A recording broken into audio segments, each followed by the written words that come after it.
जो आज लोग उठा रहे हैं। देखिए, पर्सनली आप पूछेंगे तो होना चाहिए, क्यों नहीं होना चाहिए। हम अगर मैं वहाँ की रहने वाली हूँ और मेरा वहीं की हूँ, तो मूल निवास प्रमाण पत्र को तो होना, and it should be, and it is valuable to me, मेरे लिए उसका बेनिफिट है।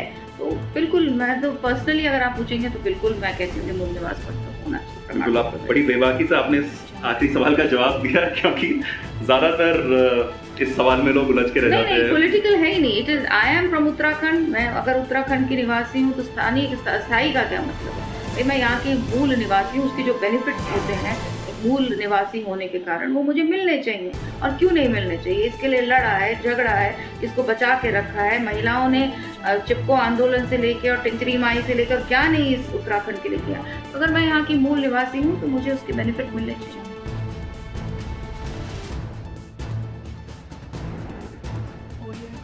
जय हिंद। स्वागत है आप सभी का टैपिंग्स.लाइव के इस नए एपिसोड में। हमारे साथ जागो उत्तराखंड और डिस्कवर आज आपके साथ आपके सवालों के जवाब लेने की एक छोटी सी कोशिश करेंगे। आज हम हैं रितु खंडूड़ी जी के साथ। सर्वप्रथम तो आपका बहुत बहुत शुक्रिया हम लोगों को समय देने के लिए। और कुछ सवाल हैं केवल एक जीते हुए विधायक से नहीं, और न ही हिंदुस्तान में उत्तराखंड की सबसे पहली विधानसभा की चेयरपर्सन से। जो सवाल हैं वो है नैतिक। जो सवाल हैं वो सवाल जो कई सालों से लोगों के दिलों में है, लोगों के दिमाग में है, और जो सवाल हैं वो है लॉजिकल। जी हाँ, हमारे पास 5 सवाल हैं। ऋतु जी आज आपके पास आए हैं उन 5 सवालों के जवाब लेने के लिए जो आपके क्षेत्र को इस समय इफेक्ट करते हैं। जी, सर्वप्रथम तो आपको बहुत बहुत बधाई। एक मेडिकल कैंप आपने किया जी, कोटद्वार में। जी, बहुत बड़ा मेडिकल कैंप था। जी, जब तक हमारी टीम वहां पहुंची तब तक शायद 2500 से 3000 लोग वहां ऑलरेडी आ चुके थे। जी, एक बड़ी बात है। जी, और केवल कोटद्वार से नहीं, कोटद्वार के आसपास के लोग भी जी। उस मेडिकल कैंप में हैं। लेकिन अब क्या, जी। नेक्स्ट क्या है? जी। मेडिकल कैंप हो गया है, लेकिन वहां पे सुविधाएं तो मेडिसिन की नहीं है उतनी। जी। तो अब नेक्स्ट क्या? देखिए, ऐसा है कि एक मेडिकल कैंप हमने लगाया। करीबन लास्ट काउंट जो हमारा रहा, 3600 लोगों ने उस कैंप में आकर अपने को दिखाया। इस कैंप का मकसद ये नहीं था कहने के लिए कि स्वास्थ्य के लिए अब मैं आगे काम नहीं करूंगी, या कैंपों के माध्यम से ही जनता को हम स्वास्थ्य की सुविधा दे सकते हैं। ये कैंप इसलिए लगाया गया था कि लोग जागरूक हों। बहुत से लोग वहाँ इस तरह से भी पहुँचे थे जिन्हें पता ही नहीं था कि वो डायबिटिक हैं या इस तरह की कोई अन्य बीमारी उनकी है। तो एक जागरूकता के हिसाब से भी ये कैंप लगा था। और निश्चित तौर पे पिछले 3 साढ़े 3 महीने से मैं लगी हूँ कि हेल्थ की जो व्यवस्था कोटद्वार में है उसको सुदृढ़ किया जाए, अच्छा किया जाए। मैंने एक बैठक भी अपने हेल्थ सेक्रेटरी के साथ और उनके सारे मंत्रालय के अफसरानों के साथ ली थी, और उसमें यही कहा था कि हमें कोटद्वार का जो बेस हॉस्पिटल है, और जो उसको नाम मिल चुका है कि ये रेफरिंग हॉस्पिटल हो गया है, उसको बदलना है। इंफ्रास्ट्रक्चर अच्छा है, मशीनें हैं, प्रॉब्लम्स डॉक्टर की है। मैं आपको बताना चाहूँगी, ऐसा नहीं है कि प्रयास नहीं हुआ है। डॉक्टर्स को भी इंटरव्यू हुआ है, डॉक्टर्स भी आए हैं, लेकिन अनफॉर्चुनेटली 2.5 से 3 लाख देने पर भी बहुत से हमें डॉक्टर्स नहीं मिल पाए हैं। जाकर देखने के बाद वो उस जगह पे अपनी अपनी कारण हो सकते हैं, किसी के बच्चे बड़े हैं, किसी को कुछ और सुविधाओं की ज़रूरत है, हम डॉक्टर्स नहीं ला पा रहे हैं। लेकिन इसका मतलब ये नहीं कि हम डॉक्टर्स नहीं लाएंगे। मैंने जो बात कही है कि हमें लोकली डॉक्टर्स को ढूंढना है। और एक और माध्यम पता चला है जहाँ से कोशिश की जा रही है, मेरी सेक्रेटरी हेल्थ से बात हुई है कि हम कोशिश करें कि जो डॉक्टर्स अवेलेबल हैं, जो मेडिकल कॉलेजेस से आए हैं, जो अभी बॉन्ड पर आए हैं, उनको ही हम अपने अस्पतालों में भेज पाएँ। छोटी सी टेक्निकल इश्यूज़ में कुछ आ रहा है, लेकिन मुझे पूरा विश्वास है कि हमारे आदरणीय मुख्यमंत्री जी, हमारे स्वास्थ्य मंत्री जी और जो हेल्थ सेक्रेटरी हैं, वो उसका निवारण कर जल्द ही हॉस्पिटल्स में डॉक्टर्स पहुंचेंगे।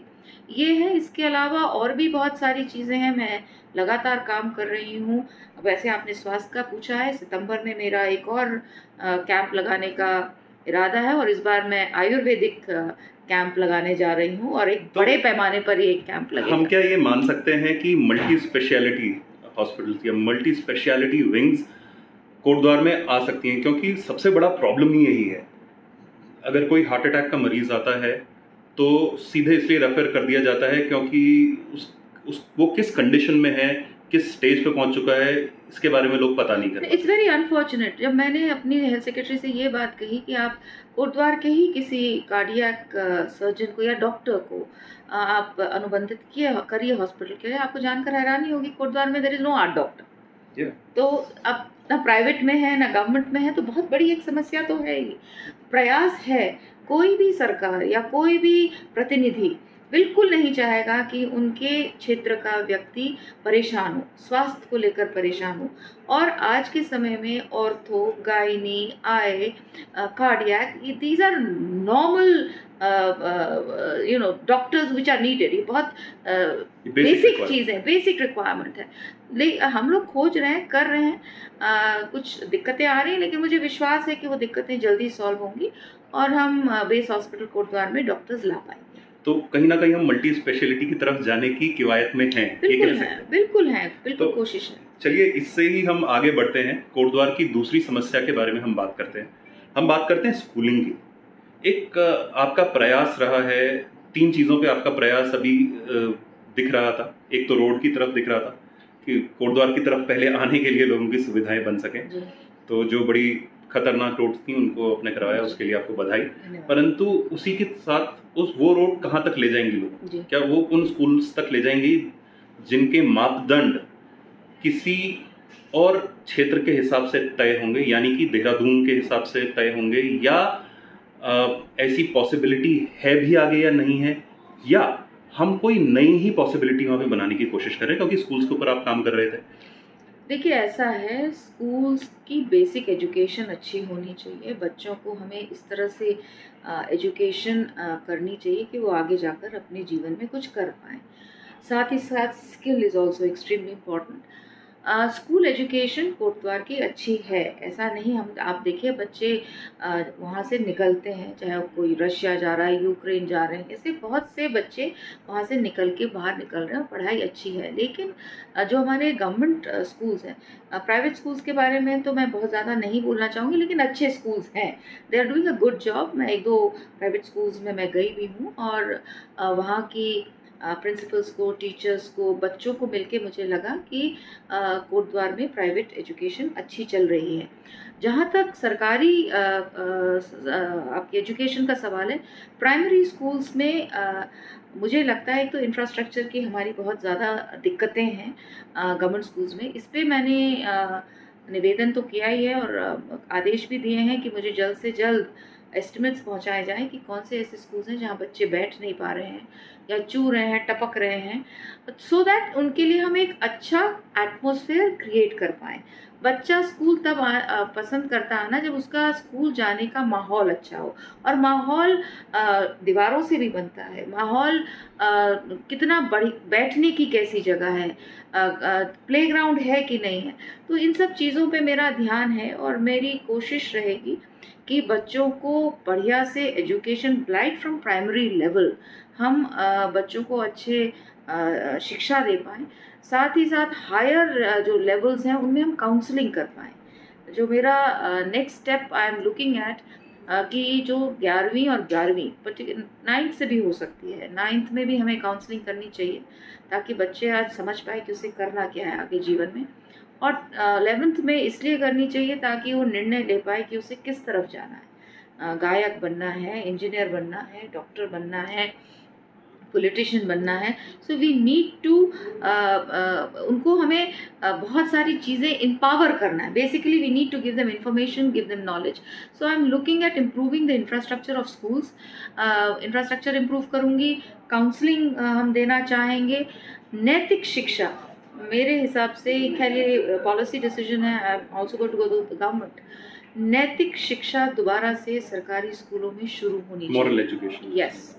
प्राइवेट में कैरेक्टर बिल्डिंग, बिकॉज हमने ये देखा है कि वो हफ्ते की वो 2 क्लास, 1 घंटा, आधा घंटे की क्लासेस हमारे जीवन में बहुत असर करती हैं, मेंटली हमको बहुत स्ट्रॉन्ग करती हैं, because there are these values, जो वैल्यूज़ हमको अपने गुरु से मिलती हैं, अपने टीचर्स से मिलती हैं, वो हमारे जीवन में कहीं ना कहीं, कभी ना कभी बहुत काम आती हैं। तो नैतिक शिक्षा पर भी हमें काम करना चाहिए, जिसके ऊपर काम आप अभी शुरू बिल्कुल कर, मैं तो कितना, करूँगी। कितने हद तक अभी ये काम ग्राउंड पे आ चुका है या अभी प्लानिंग फेज में है? देखिए, अभी मुझे आए हुए केवल 3 महीने ही हुए हैं, जी। और अभी समझने के अलावा क्या इनके एस्टिमेट्स बन रहे हैं, सीएसआर की तरफ मैं देख रही हूँ कि हम कैसे स्कूलों को और खूबसूरत और सुंदर बना सकते हैं, पर्टिकुलरली प्राइमरी लेवल के, क्योंकि मेरे पास एक्सपीरियंस यमकेश्वर का है। स्वर्ग आश्रम में हमने एक रेल का डब्बा स्कूल पेंट करवाया था, और इतनी एक्साइटमेंट बच्चों में कोरोना के बाद हुई to come back to school, वही एक्साइटमेंट देख के हमें भी खुशी हुई कि we were able to make a little change. बच्चों ने अपनी फ़ोटोएँ खिंचवाएँ, एक्साइटेड हुए कि हमारा स्कूल बहुत सुंदर लग रहा है। सो इस तरह की चीज़ें हमारे दिमाग में हैं, और बहुत जल्द, आपको कुछ समय मुझे और दीजिए, आपको दिखने लगेंगे ज़मीन जी पर। बिल्कुल। अब स्कूल से आगे बढ़ते हैं तो जैसा मैंने कहा, रास्ते आपने बनाए हैं, तो वही रास्ता अब जाता है नौकरी की तरफ। Kotdwar is one of the places जहां पर आपके पास स्कूल है, जहां पर जी। इंडस्ट्रियल एरिया है। जी। इंडस्ट्रियल एरिया होने के बावजूद उत्तराखंड में चाहे किसी की भी सरकार रही हो, वो आउटपुट नहीं निकल पाया। हम अभी भी एक लाइबिलिटी स्टेट है। इंडस्ट्रीज आई लेकिन उतना आउटपुट हुआ नहीं, उतना प्रोडक्शन नहीं हुआ, और अगर प्रोडक्शन हुआ तो उस तरह की चीज़ों का नहीं हुआ जिसका मार्केट यहाँ पे है। जैसे कि अब जीएसटी आ चुका है, तो जहाँ बिकेगा वहाँ पे आपको पैसा मिलेगा। हम आज भी सेंटर से मदद ले रहे हैं स्टेट को चलाने के लिए, तो एक बड़ी प्रॉब्लम है। तो क्या सिडकुल की तरफ, इंडस्ट्रियल एरिया की तरफ आपकी नज़र रहेगी? क्या लोगों को मदद मिलेगी सेटअप करने के लिए, जो छोटे लोग हैं, और जो बड़े लोग वहाँ पर ज़मीनें एक्वायर करके बैठे हैं लेकिन प्रोडक्शन नहीं कर रहे हैं, क्या उसके ऊपर कोई रेगुलेशन काम करेगा या नहीं करेगा? देखिए, ऐसा है, मैंने कुछ समय में 2 ढाई 3 महीने में सिडकुल को समझने का प्रयास किया है। ऐसा नहीं कहूँगी कि मैं पूरी तरह से समझ गई हूँ, अभी भी मुझे कुछ चीज़ें समझनी हैं, और शासन में जो अफ़सर हैं उनके साथ मुझे कोटद्वार सिडकुल को लेकर अभी बैठक भी करनी है। लेकिन जो मैं समझी हूँ कि सुविधाएँ हमारे उत्तराखंड की सरकार ने दी हैं, लेकिन कुछ कारणवश उन सुविधाओं को या तो मिसयूज़ हुआ या कोई यूज़ नहीं हुआ। तो इन चीज़ों को लेके कितने प्लॉट्स खाली हैं, कितने इंडस्ट्रीज़ को हमने इनवाइट किया था, उनको हमने लीज़ पर लैंड दिया है, ये सब की मैंने जानकारी अपने आरएम से मांगी है, और मुझे जैसे ही उसके बारे में जानकारी मिलेगी उस पर हम कार्रवाई शुरू करेंगे। जो नई इंडस्ट्रीज़ काम कर रही हैं या लीज़ पर लैंड लेकर गई हुई हैं, उसको हम किस तरह से वापस अपनी सरकार को ला सकते हैं, इस पर हमें बातचीत करना पड़ेगी, क्योंकि आप जानते हैं कोर्ट केसेस दिस दैट वो सब आ जाती हैं, तो इनको कंसिडरेशन में लेना पड़ता है। तो एक तो ये रहा। दूसरा, इनकरेज हम कर ही रहे हैं अपने लोगों को कि आप स्टार्टअप्स करिए, छोटी छोटी इंडस्ट्रीज़ खोलिए। मैं जहाँ भी आपको मदद कर सकूँगी, जो हमारे नए एंटरप्रेन्योर्स हैं उनको जैसे भी हम लोग मदद कर सकेंगे, हम पूरी तरह से कोशिश करेंगे कि उनको मदद कर सकें, हैरेसमेंट ना हो, उनके लिए जो सुविधाएं हम जो दे सकते हैं वो हम सुविधाएं दें, क्योंकि यंग ब्लड जब आता है तो इट गेट्स डिसल्यूशन्ड वेरी फास्ट। मतलब अगर हम उनको बुलाते हैं, यंग हैं, नौजवान हैं, बहुत पैशन के साथ आते हैं, विजन के साथ आते हैं, सोच के साथ आते हैं, तो थोड़ा सा उनको हमें कॉटन में रुई के उसमें रख के अगर हम उनके साथ काम करेंगे तो निश्चित तौर पर वो भी इनकरेज होते हैं और चीज़ें भी अच्छी होती हैं। उसके अलावा वहाँ पे जो हमारे वर्कर्स हैं, कहता तो नहीं चाहूँगी, लेकिन बहुत अच्छी कंडीशंस में नहीं है। जैसे आपने अभी हम लोग बातचीत कर रहे थे, we need to improve the working conditions. Employment is very good, लेकिन साथ ही साथ अगर एम्प्लॉयमेंट में हम उनकी सुविधाएं नहीं दे रहे हैं, उनकी जो राइट्स हैं वो नहीं दे पा रहे हैं, तो कहीं ना कहीं वो भी सही नहीं है। तो ये 2-3 चीज़ें हैं जिस पर मैं काम कर रही हूँ, बातचीत कर रही हूँ, और जल्द से जल्द इस पर भी कुछ ना कुछ नतीजा निकलेगा। जी बिल्कुल। आपने बात करी एक क्रैडल प्रोवाइड कराने की, जो भी नए काम करने वाले हैं, नए स्टार्टअप्स की अगर हम बात करें, बहुत सारे खुल रहे हैं। उत्तराखंड में भी कई सारे स्टार्टअप्स खुले। दुखद है कि कई सारे बंद हो गए क्योंकि मार्केट एकदम से इतना एक्सेप्टिंग नहीं था। लेकिन कुछ अच्छे चल रहे हैं, उनको मदद की ज़रूरत है। अगर कोटद्वार में भी ऐसा होता है तो शायद बड़ी एक अच्छी आय बनने की वहाँ से व्यवस्था बन सकती है। जहाँ आपने बात करी अभी एम्प्लॉयज़ की, या अगर हम बात करें लेबर की, हम बात करें इंडस्ट्रीज़ में काम करने वाले की, ये एक अहम मुद्दा आपने आज ये उठाया। क्योंकि आज भी अगर हम बात करें, पहाड़ से गया हुआ जो व्यक्ति, पहली बात तो उसके नंबर हैं कम, दूसरी बात जो वहाँ पे है उसको उस तरीके की सुविधाएं नहीं मिल पा रही हैं जो कि एक घर में होना चाहिए। यदि हम बात करें कि पहाड़ का व्यक्ति जो इंडस्ट्री में काम कर रहा है और कोई बाहर से आया हुआ व्यक्ति जो वहाँ पे काम कर रहा है, दोनों की हालत खराब है, दोनों के ऊपर काम होना चाहिए। लेकिन पहाड़ के व्यक्ति की आज भी कुछ आकांक्षाएं हैं कि वो ये स्टेट कुछ एडिशनल मदद करेगा। तो क्या उस ओर भी नज़र जा सकती है? क्योंकि कई जगह लोगों को लगता है कि ये किसी के साथ अन्याय हो रहा है, लेकिन हम बात करें उसी स्टेट के व्यक्ति की वहाँ पे रहने की। बिल्कुल, देखिए जो सुविधाएं उनके लिए हैं वो उनको मिलनी चाहिए। हम नहीं कह सकते हैं कि जी सुविधाएं नहीं मिलनी चाहिए। जो उनको अवेलेबल हैं या जो उनका राइट है वो सुविधाएं मिलनी चाहिए। और उसमें अगर सरकार, अफसरान, जनप्रतिनिधि उसमें उनकी मदद कर सकते हैं तो नहीं, हम लोग पूरा मदद पे उतरेंगे। तो यहाँ से ही आगे आते हैं, उसी रास्ते को पकड़ के अगला जो पड़ाव आता है कोटद्वार के लिए बड़ा इम्पोर्टेंट है। कोटद्वार का बाजार बहुत पुराना बाजार है, लेकिन आज भी कोटद्वार के काफ़ी अतिक्रमण हटाने के बाद भी आज भी ऐसी स्थिति नहीं है कि कोई अपनी गाड़ी से जाए और राशन अपनी गाड़ी में भर के आ जाए। स्थितियाँ परिवर्तित हो चुकी हैं, लोगों का रहने का तरीका परिवर्तित हो चुका है। अब लोगों के पास गाड़ियाँ हैं, पहले लोग पैदल आया करते थे बड़ी दूर दूर से, और निवास आप जैसे हम जानते हैं कि काफ़ी दूर दूर तक है और मेन बाजार यही है।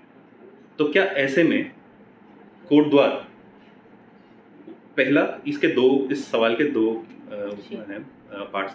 पहला कि क्या कुछ ऐसे बाज़ारों का निर्माण या कुछ ऐसी व्यवस्था हो सकती हैं जहाँ पे लोगों की गाड़ियाँ लगाने की सुविधा मेन बाज़ार में आने के लिए हो पाए।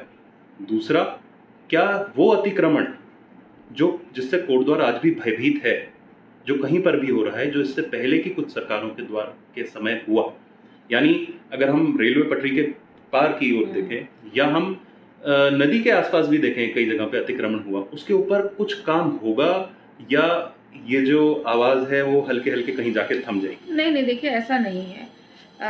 कोर्ट का निर्णय हुआ और अतिक्रमण टूटा, मौका दिया गया। ऐसा नहीं है कि हमने ट्रेडर्स को मौका नहीं दिया, उनको भी मैं भी बैठी उनके साथ, हमारे नगर आयुक्त भी बैठे उनके साथ, तो हमने एसडीएम बैठे, तो हमने पूरा उनको मौका दिया। और जहाँ अतिक्रमण का जहाँ तक सवाल आता, देखिए अतिक्रमण टूटना चाहिए और ये इनकरेज नहीं होना चाहिए।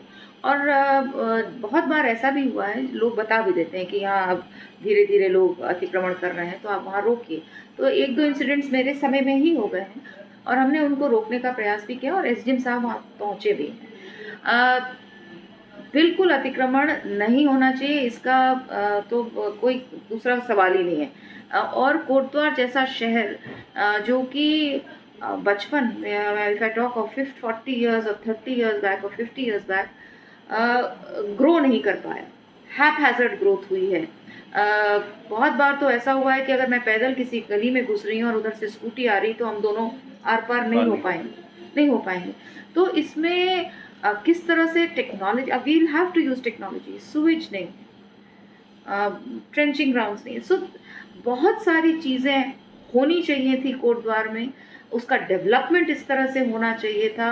गढ़वाल का द्वार होने के बावजूद, कणव नगरी होने के बावजूद, कणव आश्रम के नाम से जाने वाला शहर ठीक से डेवलप नहीं कर पाया।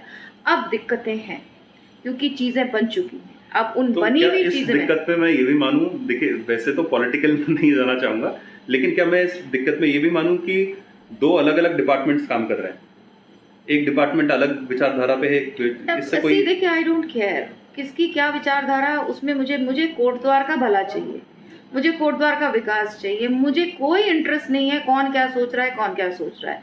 अगर वो कोटद्वार की भलाई के लिए है, अतिक्रमण टूटना चाहिए तो टूटेगा, उसमें कोई दो राय नहीं है। सबको मौका दिया जाएगा, उनको चांस दिए जाएंगे, वो कोर्ट जाना चाहते हैं, जो करना चाहते हैं। बट एक डिसीजन अगर हो गया है वो डिसीजन फिर फॉलो अप होगा। और उसके बाद क्योंकि ये आवश्यक है, अगर इस चीज़ को हम इनकरेज करते रहेंगे आगे अतिक्रमण नहीं होना चाहिए। मैं तो बिल्कुल, हमारी गूलें अतिक्रमित हैं, वो अतिक्रमण हो रखा है गूलों के ऊपर। और आज क्योंकि आप देख रहे हैं हमारी नहरों के ऊपर बंद कर दी गई हैं, तभी तो डर है कि बरसात में पता नहीं क्या हो जाएगा। इतनी बड़ी आपदा है कोटद्वार में, अतिक्रमण की वजह से नाले बंद, गूलें बंद, कहाँ पानी निकलेगा। लोगों ने एक मुंह घर के आगे दूसरा घर बना दिया, नाली के लिए जगह नहीं है, रोड के लिए जगह नहीं है। सो दिक्कतें बहुत हैं, लेकिन फ्यूचर में वी मस्ट वर्क, चाहे वो नगर निगम हो, चाहे वो विधायक हो, चाहे हमारे वार्ड मेंबर्स हैं, हमें मिलकर कोटद्वार के लिए काम करना होगा। अब हमें बहुत ध्यान, क्योंकि अगली जनरेशन को हमें एक अच्छा, स्वस्थ, सुंदर, डेवलप्ड कोटद्वार देंगे, तभी तो हम रोक पाएंगे अपने बच्चों को वहाँ। तो ये जिम्मेवारी केवल विधायक या नगर निगम की नहीं है, हाँ, जनता को भी मेरे साथ जुड़ना होगा, जनता को भी मेरे साथ खड़ा होना होगा, और हम फिर कोटद्वार के लिए बढ़िया काम करेंगे। जी, अब आखिरी सवाल, वैसे 5 सवाल खत्म हो चुके हैं जी। लेकिन एक आखिरी सवाल, एक आवाज उठनी शुरू हुई है मूल निवास पर। जी। उत्तराखंड के बनने के समय अगर हम ऋषि वल्लभ सुंदरयाल जी से भी शुरू करें तो मूल निवास कहीं ना कहीं उनके हृदय में था। फिर इंद्रमणि बडूनी जी, हम जिन भी लोगों की बात करें, जिनके भी विचार हम देखें, तो वो जो लॉजिकल विचारधारा डीडी पंत अगर हम बात करें, तो मूल निवास एक अहम मुद्दा था कि जब तक स्टेट डेवलप पूरा नहीं हो जाता मूल निवास की आवश्यकता रहेगी। उत्तराखंड के बनने के बाद पहले सीएम साहब ने स्थायी निवास की बात करी, लेकिन उसके बाद एक दौर आया जिसमें कि खंडूड़ी साहब ने मूल निवास की बात करी। लोगों का उस समय बड़ा उनके अंदर एक ये बात जरूर जागी कि हाँ, मूल निवास से अब उनके घर बचे रहेंगे, और सबके सब शांत हो गए। लेकिन उसके बाद फिर से एक और दौर आया जहां पर फिर स्थायी निवास कर दिया गया, और अब स्थायी निवास उत्तराखंड में है, मूल निवास कहीं एग्जिस्ट नहीं करता। तो एक सवाल मेरा ये है आपसे, क्या आपको लगता है कि मूल निवास होना चाहिए जो आज लोग उठा रहे हैं? देखिए, पर्सनली आप पूछेंगे तो होना चाहिए, होना चाहिए, क्यों नहीं होना चाहिए। हम अगर मैं वहाँ की रहने वाली हूँ और मेरा मुँह वहीं की हूँ मैं, तो मूल निवास प्रमाण पत्र हो तो होना, and it should be, and it is valuable to me, मेरे लिए उसका बेनिफिट है। तो बिल्कुल, मैं तो पर्सनली अगर आप पूछेंगे तो बिल्कुल मैं कहती हूँ कि मूल निवास पत्र होना चाहिए। बिल्कुल, आप बड़ी बेबाकी से आपने आखिरी सवाल का जवाब दिया, क्योंकि ज्यादातर इस सवाल में लोग उलझ के रह जाते हैं। पॉलिटिकल है ही नहीं, it is, I am from Uttarakhand. मैं अगर उत्तराखंड की निवासी हूँ तो स्थायी का क्या मतलब है भाई, मैं यहाँ की मूल निवासी हूँ, उसके जो बेनिफिट्स होते हैं एक मूल निवासी होने के कारण, वो मुझे मिलने चाहिए। और क्यों नहीं मिलने चाहिए, इसके लिए लड़ा है, झगड़ा है, इसको बचा के रखा है महिलाओं ने, चिपको आंदोलन से लेकर और टिंचरी माई से लेकर क्या नहीं इस उत्तराखंड के लिए किया। तो अगर मैं यहाँ की मूल निवासी हूँ तो मुझे उसके बेनिफिट मिलने चाहिए। बिल्कुल, बहुत बहुत धन्यवाद ऋतु जी आपका। मूल निवास, जल जंगल जमीन की बात, उत्तराखंड की बात, और एकमात्र ऐसा स्टेट जो कि हमेशा राष्ट्रवाद के आगोश में जिया है, राष्ट्रवाद की धारणा को अपने दिल में बसाकर जिया है, उसकी बात आज हमने की ऋतु खंडूड़ी जी से। हालांकि हमने बात करी कोटद्वार की, लेकिन जो लोग उत्तराखंड को समझते हैं, उत्तराखंड की ज्योग्राफी को समझते हैं, उस भौगोलिक आधार को समझते हैं, वो जानते हैं कि कोटद्वार अगर एक एग्जाम्पलरी एरिया बन जाता है तो वही कट पेस्ट हो सकता है बाकी के एरियाज में। इसीलिए महत्वपूर्ण है कोटद्वार, इसीलिए महत्वपूर्ण है पौड़ी, इसीलिए महत्वपूर्ण है देहरादून। मिलते हैं आपसे अगले एपिसोड में, तब तक के लिए जय हिंद।